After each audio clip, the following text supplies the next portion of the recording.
Now, I know I'm a little late to the party, but for the past couple of days since returning from Japan, I've been playing a bit of Resist, and the game comes out today. It's £20, and it throws you into an open world where you use grappling hooks to swing around a city, take on missions, and blow up robots. But is it any good, and is it a good PSVR2 port?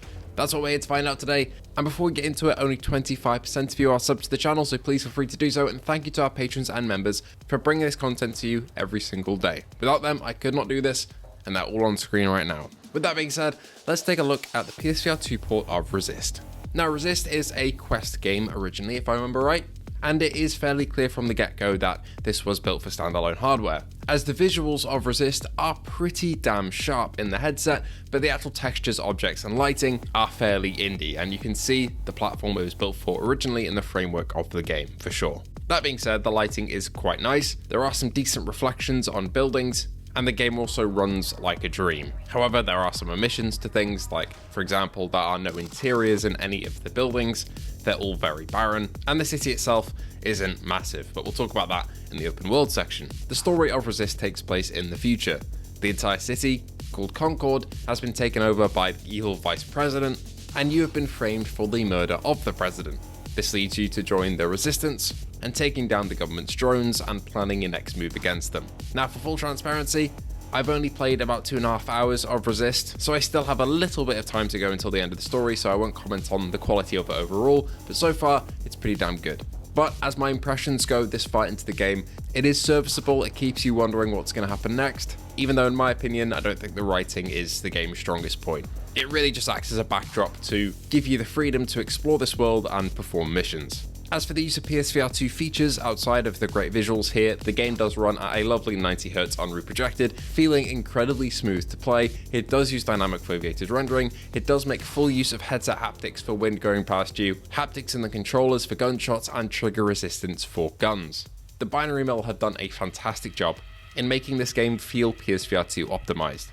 Speaking of guns, though, there are only two in the game, a pistol and a shotgun, but these are very upgradable as you progress through the game. You can spend upgrade points to increase fire rate, increase damage, and do a whole host of other things. This also applies to the rest of your kit as well, increasing your abilities like being able to slow down time and increasing your base health. This leads to you always having some goal to chase as the game goes along, which is a very good thing for keeping you motivated as a player. You're thrown up against a few enemy types throughout Resist, from small drones to fairly large crawler drones to massive tripod drones. You'll be fighting these all throughout the campaign and they get introduced fairly quickly, one after the other. However, I do feel like the combat against these is the weakest part of the game. Swinging around the enemies and maneuvering is very fun, but the act of actually taking them out isn't the most satisfying and the gunplay is just okay. That being said, the missions are varied and pretty fun.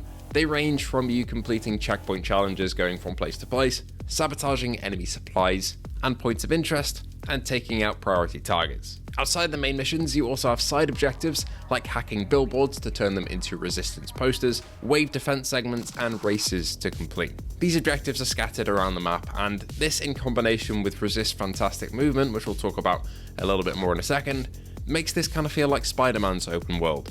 There are little things you'll come across naturally and want to do as you explore the city, alongside the main objectives that are clearly marked for you, meaning that there's natural progression and an organic discovery of different things to do.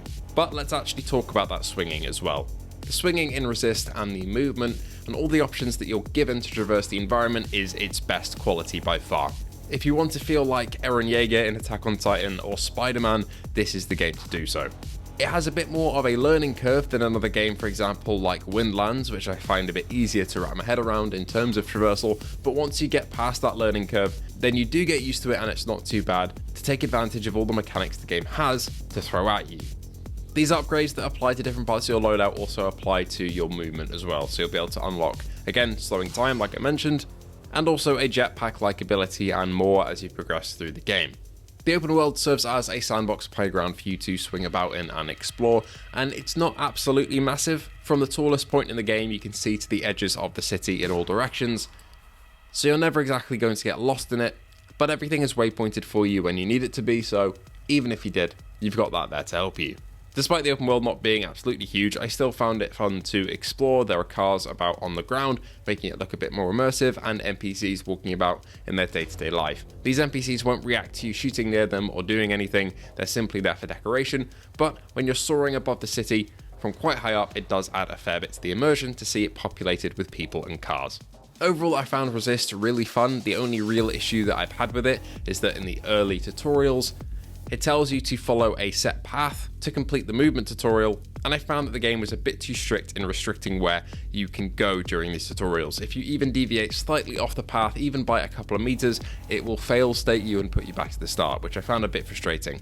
These sections aren't too long at all though, and past that, I've had a wonderful time with Resist so far. From my research, it doesn't seem like the game is too long, there isn't too long left of it for me to go through, so take that into consideration if you're looking at buying it, but the core gameplay here is so fun that I'd still say consider it if you're a Spider-Man or Attack on Titan fan. Anyway, thank you all so much for watching. Let me know if you played Resist already, how have you found it, and I hope to see you all in the next one.